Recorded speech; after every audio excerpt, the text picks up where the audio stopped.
Hello students, welcome to my YouTube channel. आप सभी का मेरी इस वीडियो में स्वागत है।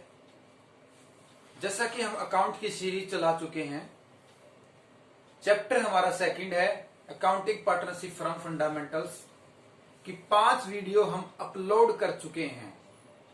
ये हमारा पार्ट 6 है, क्लास +2 कॉमर्स सब्जेक्ट अकाउंट। ये पार्ट 6 है। पार्ट 5 की तक की वीडियो हम अपलोड कर चुके हैं, जिसमें हमने पार्टनरशिप का मीनिंग, पार्टनरशिप के राइट, एलएलपी का मीनिंग, एलएलपी की डेफिनेशन, डिफरेंस एलएलपी और पार्टनरशिप, उसके बाद partnership deed, most important topic, उसके बाद प्रॉफिट लॉस एप्रोप्रिएशन अकाउंट में कौन कौन सी आइटमें लिखी जाएंगी, क्यों बनाया जाता है। अच्छा, partnership profit and loss appropriation account की एंट्रीज। उसके बाद हमने लास्ट वीडियो में हमने पार्टनरशिप कैपिटल अकाउंट्स टाइप्स पढ़े हैं, कितने प्रकार के साझेदार खाते होते हैं। तो ये अब तक की हमने ये सारी वीडियो अपलोड कर चुके हैं। पहले आप अपने मेरे channel commerce in Hindi by Pramod sir के को यूट्यूब पर सर्च करें, जिसमें मैंने सारे वीडियो अपलोड कर चुका हूं चैनल पर। वहां पर क्लिक करें, आपको 1 बाय 1 पार्ट मिल जाएंगे। आज हम, जैसा कि हमने प्रॉफिट लॉस एप्रोप्रिएशन अकाउंट का फॉर्मेट पढ़ लिया था और उसकी एंट्री कर ली थी। अब क्वेश्चन अगर पूछ जाता है तो 4 नंबर का, वो किस तरह का आएगा वो देखते हैं हम। Board exam question solved. मैं इसमें बोर्ड एग्जाम का एक क्वेश्चन उठा रखा है जो 2017 में आया था, कोड बी, ईयर 2017। टॉपिक हमारा क्या था? Accounting partnership from fundamental. ये हमारा बुक का भी क्वेश्चन 6 है और हमारे बोर्ड एग्जाम में 2017 में पूछा गया था। अगर आप इस क्वेश्चन को समझ लेते हो तो इससे के अलावा जो भी क्वेश्चन आएगा वो इससे कम ही डिफिकल्ट होगा, थोड़ा सा कम होगा। ये थोड़ा सा बच्चे को घुमाता है। जो 2-3 बातें थी हमारी प्रॉफिट लॉस एप्रोप्रिएशन अकाउंट में, एक तो कमीशन, एक हमारा सैलरी, एक हमारा रिजर्व और एक हमारा इंटरेस्ट ऑन कैपिटल। इनमें से सिर्फ मेन बात हमारी आती है कमीशन की, आफ्टर और बिफोर। आफ्टर और बिफोर। आफ्टर में हमें कमीशन के साथ क्या करना है? आफ्टर में हमें जो भी परसेंटेज दे रखी है उतने से ही नीचे इसको ऐड कर देना। अगर 8% दे रखी है तो 8/108, लेकिन बिफोर में हमें एज इट इज लिखना, जो दे रखा है 8/100। ये फर्क है आफ्टर में। क्वेश्चन में कमीशन के बारे में बोला जाएगा कि कमीशन पहले का या बाद का है। इसके बाद पार्टनर्स की सैलरी पहले की है या बाद की, यह भी बोला जाएगा। क्वेश्चन को ध्यान से समझेंगे तो अपने आप ऑटोमेटिक हमें प्रॉफिट लॉस एप्रोप्रिएशन अकाउंट बनाना आ जाएगा। तो सबसे पहले देखते हैं हम लिख क्या रखा है हमारे क्वेश्चन में। X and Y are partner in firm. X और वाई एक फर्म के पार्टनर हैं। According to their partnership deeds. देखो इसमें लिख दिया। अब तक तो हमने एक वीडियो में क्या पढ़ा था? पार्टनरशिप डीड एब्सेंस, कि साझेदारी संलेख के अभाव में वो कौन कौन सी एंट्रियां होंगी। लेकिन इसमें क्लियर लिखा है अकॉर्डिंग देयर पार्टनरशिप डीड, कि साझेदारी के संलेख के हिसाब से हमें कौन कौन सी बातें ध्यान में रखनी होती हैं। जैसे कि फर्म का नाम, फर्म का पता, फर्म के साझेदारों का नाम, साझेदारों का पता, goodwill, distribute profit, drawings, interest on drawing, Capitals, ये सारी चीजें हम उसमें देखते हैं पार्टनरशिप डीड में। अब इसमें कंडीशन क्या बोल रखी? सबसे पहले profit up to ₹40,500 are divide equally. मतलब अगर हमारा प्रॉफिट 40,500 से 500 है, अगर आता है तो प्रॉफिट हमारा, तो उसको वो इक्वल में बांटेंगे। देखो क्या करते हैं इस लाइन में, अगर 40,500 उनका प्रॉफिट है, ठीक है, तो वो डर जाहिर सी बात है उसको इक्वल में बांट देंगे। 20,250, 20,250, ये इक्वल हो गया, इसमें बांटेंगे। क्योंकि स्टार्टिंग में रेशो नहीं दे रखा कितने हिसाब से वो बांटेंगे, सिर्फ पहले में ये बोल दिया अगर उनका 40,500 उनका प्रॉफिट आता है प्रॉफिट लॉस एप्रोप्रिएशन अकाउंट में, तो वो इक्वल बांटेंगे, ठीक है। उसके बाद आर डिवाइडेड, इसके बाद कहता है एक्सेस। अगर 40,500 से ज्यादा प्रॉफिट आता है, अगर 40,500 से ज्यादा प्रॉफिट आता है, अगर प्रॉफिट आ गया हमारा 42,000, तो जो 1,500 ज्यादा आया है उसको हम 3:2 रेशो में बांटेंगे। अगर 40,500 से हमारा प्रॉफिट ज्यादा आया है तो हम उसको 3 और 2 के रेशो में बांटते हैं। कैसे? इस 1500 को गुणा कर देंगे हम 3/5 से और 2/5 से।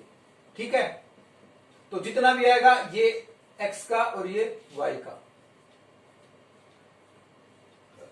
पहली पॉइंट हमारा क्लियर है क्या कि प्रॉफिट अगर 40,500 तो इक्वल बांट दो, अगर उससे ज्यादा है तो 3:2 के रेशो में बांट दो।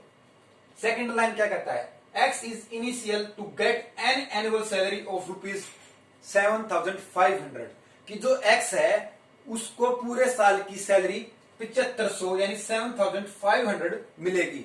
यहां एनुअल लिख दिया बेटा, ये ध्यान रखना है। अगर पर मंथ लिखता तो 12 से गुना करते। y is initial to get 8% commission on net profit कि जो y है ना वो 8% कमीशन पाएगा नेट प्रॉफिट का। अब वो कब का है? आफ्टर का है, बिफोर का है? इसके बाद लिख दिया after charging commission and x salary कि कब का है? वो नेट प्रॉफिट के बाद का है। तो बाद का में क्या करना है? 8/108। ठीक है, और उसमें क्या है? बाद में सैलरी भी दी है। किसको? एक्स को सैलरी भी दी है। तो profit for the year ending 56,748 हमारा प्रॉफिट है before charging commission and salary. ये पहले का कमीशन है, सॉरी पहले का प्रॉफिट है 56,748 जिसमें ना तो कमीशन ऐड है और ना ही पार्टनर की सैलरी ऐड है। तो मैंने लास्ट वीडियो में बताया था कि पार्टनर को सैलरी देनी तो फर्म के लिए एक्सपेंस है और एक्सपेंस को हम नेट प्रॉफिट में से माइनस करते हैं। तो इसी तरह कमीशन भी हमारा एक्सपेंस है और कमीशन को भी माइनस करते हैं। तो इन दोनों आइटमों को हम माइनस कर देंगे 56,748 में। तो जैसे कि मैंने लिख दिया बाय नेट प्रॉफिट 56,748। अब इसका एक वर्किंग नोट बना देते हैं ताकि हमें एक्चुअल में हमारा प्रॉफिट पता लग जाए कितना था। मैंने वर्किंग नोट बनाया है कैलकुलेशन y कमीशन। अब y का कमीशन निकालना पड़ेगा और साथ ही साथ हमने क्या माइनस करना है? x की सैलरी। तो सबसे पहले प्रॉफिट निकालना हमने 56,748 में से minus x salary minus y commission after, commission बाद का है। इसके बाद 56,748 में से माइनस कर दिया मैंने 7500 क्या है?